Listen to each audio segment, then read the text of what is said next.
Pozdravujem vás, milí občania Európskej únie. Dnes je 12. december 2024. Spojené štáty americké v roku 2024 vyzbierali 4,9 triliónov dolára do štátnej pokladnice. Zatiaľ, čo ich výdavky dosiahli 6,7 triliónov dolárov.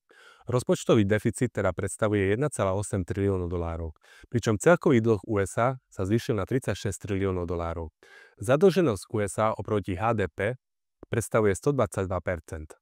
Pričom úroková sadzba pre splácanie tohto dlhu je 2,5%.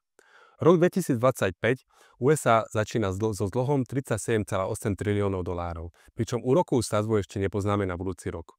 Prognózy naznačujú, že v roku 2028 by mohol tento dlh preskočiť 45 triliónov dolára. Na porovnanie, v Argentíne dnes čelí hyperinflácii na úrovni 250%. Jedným z dôvodom je, že 55% obyvateľstva pracuje v štátnej správe a aby vláda mohla vyplácať mzdy, začala tlačiť argentínske pesos. Kvôli hyperinflácii Argentína spláca svoj dlh s úrokovou sadzbou 32%. Hyperinflácia môže vzniknúť aj v prípade postupného zvyšovania cien tovaru a surovín. Podobný trend môže viesť rastu inflácií v západnom svete. Práve preto sa krajiny BRICS snažia vytvoriť svoj vlastný finančný systém a obchodovania medzi sebou. Konflikt medzi Ruskom a Západom im vyhovuje.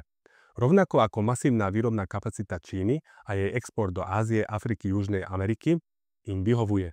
Krajiny BRICS tiež kontrolujú 80% kritických surovín na celom svete.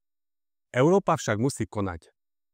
Ak nezačneme pracovať na svojom priemysle a finančnej sebestačnosti, môžeme sa dostať do pozície chudoby, ktorá zasiahne všetkých obyvateľov Európskej únie. Ďakujem pekne za pozornosť.